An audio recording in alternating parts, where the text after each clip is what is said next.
afraid of the dark.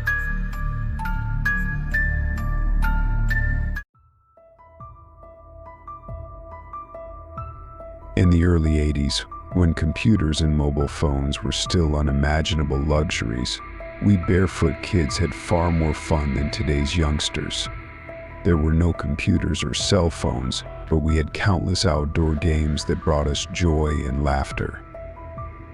We knew dozens of ball games, each of us owning at least one ball, especially those small rubber ones, usually red or blue with striking contrasting stripes.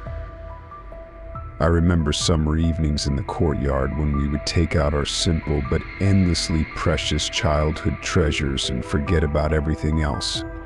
Often our mothers couldn't find us in the evenings, as we would be playing nearby in a game of dodgeball, kick the can, or soccer.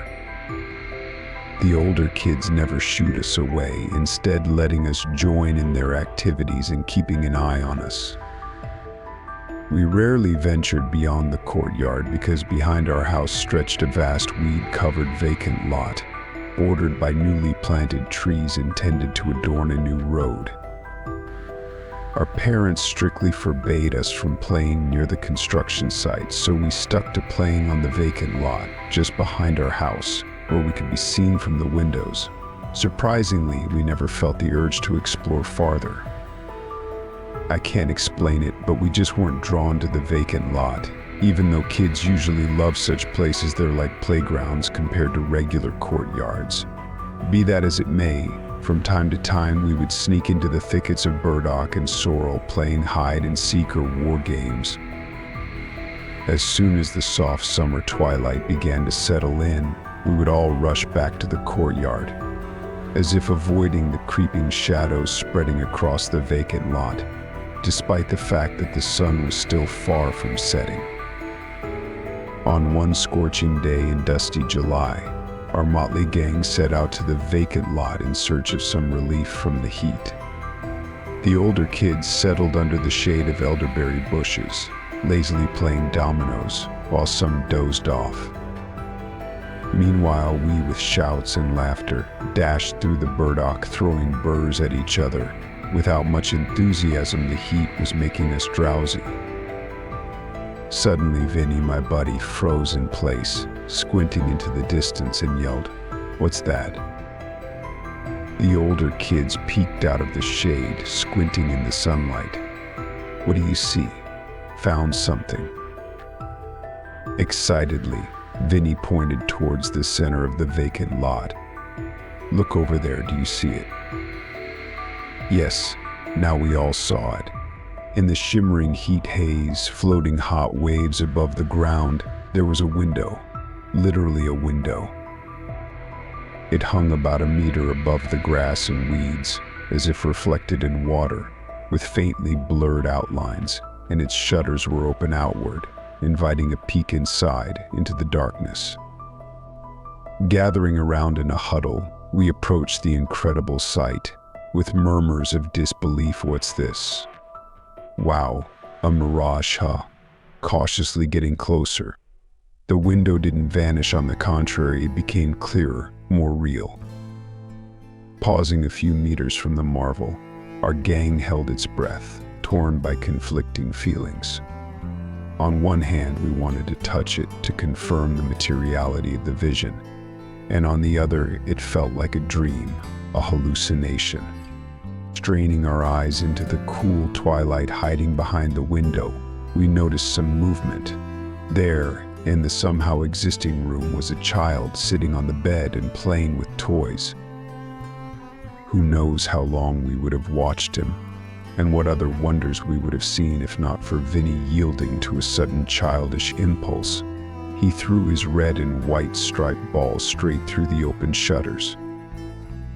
There was a loud thud. The ball hit the wall next to the child, who, startled by the sharp sound, started crying.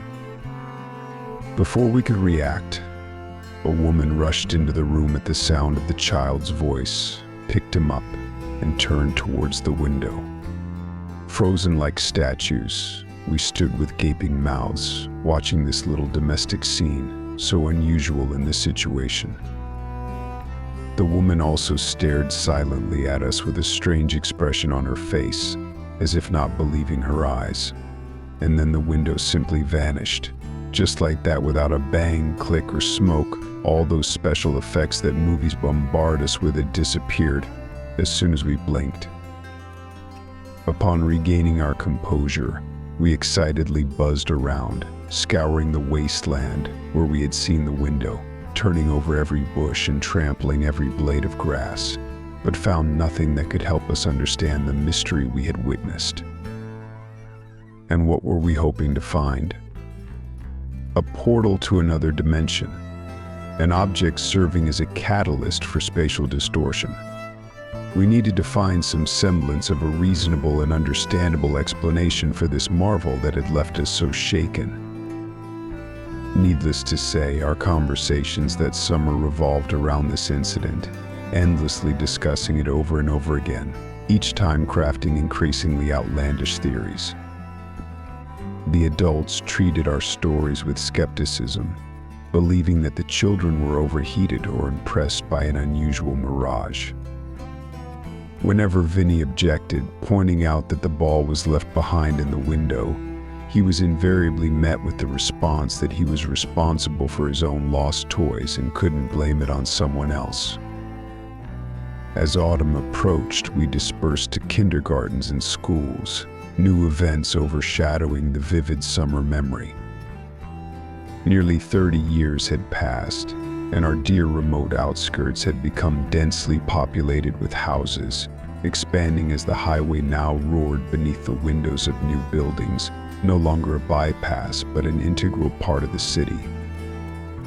Coming to visit my parents, I nostalgically looked at the familiar neighborhood, reminiscing about old friends, few of whom remained, as many had scattered across the country and rarely visited their hometown. Vinny, for example, had signed up for naval service in Boston during his Army service, and after deciding on his life path, he had sailed the ocean expanses, returning home only once during all these years.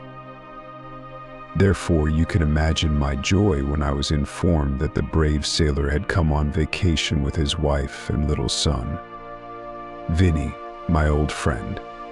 It had been so long since we last saw each other. I had only seen him at the graduation party, so there was no room for complaints. The July heat dashed our hopes for a picnic. Little Bobby, the 2-year-old heir of the sea wolf, overheated and developed a fever, forcing us to settle for the kitchen, thankfully equipped with a powerful fan. I must say my friend had settled quite nicely thanks to his service in the Navy. He quickly bought his parents this apartment located on the first floor of a brand new upscale 9-story building, conveniently constructed right behind our old house. And in place of the vacant lot, they had set up a paid parking lot.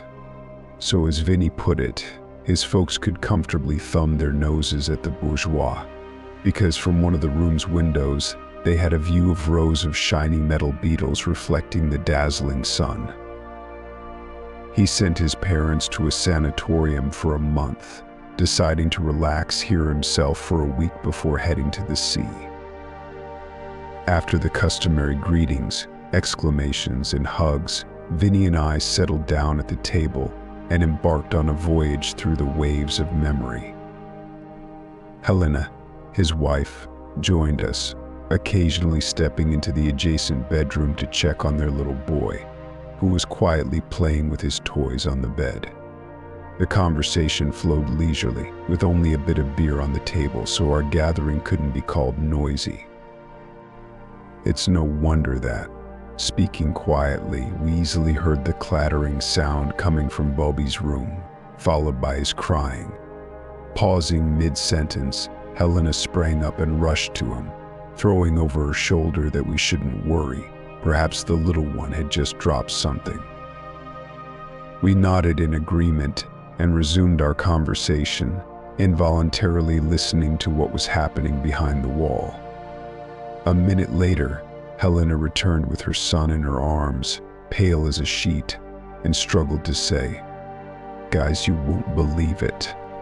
Seating her down, we anxiously began to inquire about what had happened, while Vinny rushed to inspect the child, making sure he wasn't hurt, but everything was fine. Looking bewilderedly at us, Helena recounted. I walked into the room, picked up Bobby, comforted him, and turned towards the window. And I saw a field, a green field overgrown with grass and bushes, and on it children. They were standing a few meters away from the window. They looked so real. Vinny and I exchanged glances. I could swear he was thinking the same thing as I was. I stood there and couldn't move from surprise, and then in an instant everything vanished and there was the parking lot again outside the window. Am I going crazy? Helena looked plaintively at us. No, dear, your mind is sound. Let's go, you'll show us where you saw it. Vinny confidently took his wife's hand and gestured to me, as if to say, let's go together. Pausing at the threshold, we silently looked around.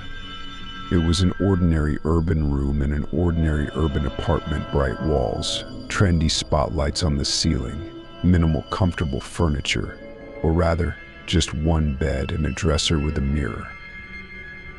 Opposite the bed was the window with its outward opening sashes, overlooking rows of colorful cars, baking in the merciless July sun. On the wall by the bed, next to the toys, there was a dark, dusty spot, and on the floor lay a small red ball with a white stripe, a rubber one, a relic from carefree childhood.